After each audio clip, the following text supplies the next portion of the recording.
इस वीडियो में हम दशमलव संख्याओं के स्थानीय मानों के बारे में जानेंगे और हम देखेंगे कि कैसे हम स्थानीय मानों को आपस में बदल सकते हैं बिना हमारी पूरी दशमलव संख्या को बदले।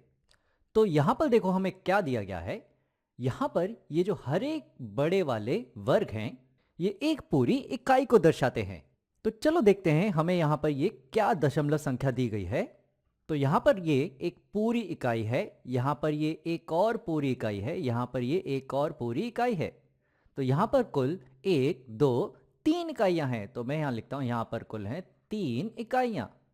और ये वाला जो वर्ग है ये पूरा एक इकाई होता है। लेकिन यहाँ पर मैं देख सकता हूँ इसे 1 2 3 4 5 6 7 8 9 10 बराबर भागों में बांटा गया है। तो ये हर भाग एक दशांश हो गया और इन 10 दशांशों में से 1 2 3 4 को रंग किया गया है। यानी ये हमें बता रहा है कि ये बराबर है 4 दशांश के। तो मैं यहां लिखता हूं कि यहां पर हमें कुल 4 दशांश दिए गए हैं और ये पूरा वर्ग एक इकाई को दर्शाता है।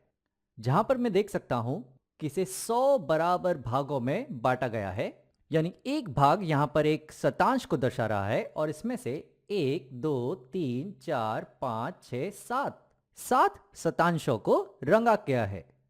तो ये दर्शा रहा है यहां पे कि यहां पर कुल 7 शतांश हैं। तो यहां पर मैं लिखता हूं कि हमारे पास कुल 7 शतांश हैं। तो ये संख्या दर्शा रही है 3.47 को।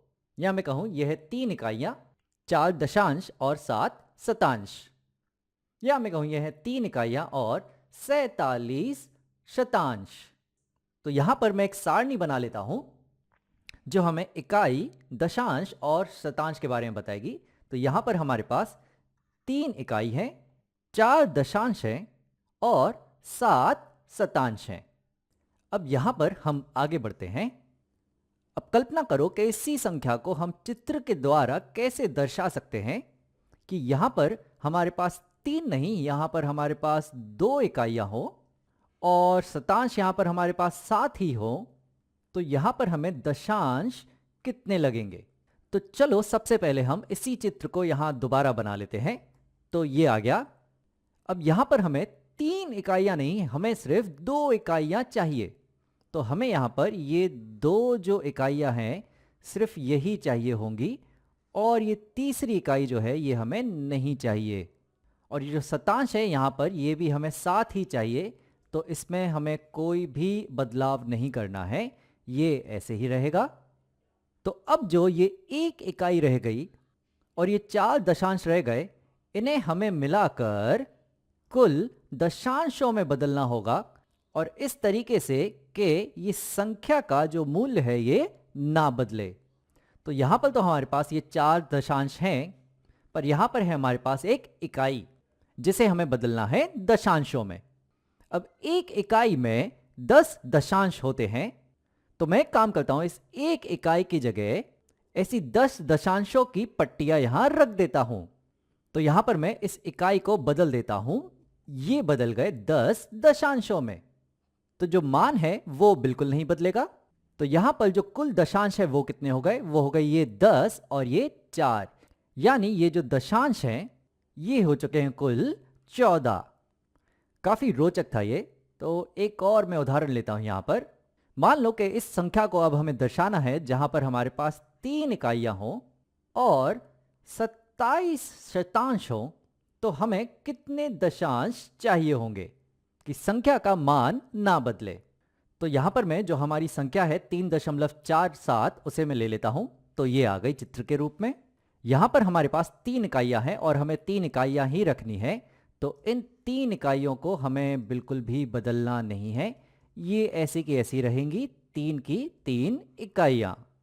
लेकिन यहां पर जो दशांश है वो हमें 7 दिए गए हैं और हमें चाहिए यहां पर 27। तो बाकी के 20 शतांश हम कहां से लाएंगे? तो अब अगर तुम यहां पर देखो तो यहां पर हमारे पास 4 दशांश हैं और हम जानते हैं कि हर दशांश बराबर होता है 10 शतांशों के। तो यहां पर अगर इन 2 दशांशों को मैं बदल दूं शतांशों में तो ये 2 दशांशों की जगह मुझे मिल जाएंगे 20 शतांश। तो चलो इस एक और इस एक और कुल दो दशांशों को हम शतांशों में बदल देते हैं। तो यहां पर ये दो दशांश बदल गए 20 शतांशों में। तो अब हमारे पास कुल 20 और यहां पर ये 7 कुल 27 शतांश हो गए। और हमारे पास अब दशांश कितने बचे हैं? तो यहां पर जो दशांश हैं वो हमारे पास बचे हैं 2। तो दशांश आ जाएंगे 2। तो यहां पर हमने बिना इस दशमलव संख्या का मान बदले आपस में इकाई, दशांश और शतांश के स्थानीय मानों को बदलना सीखा।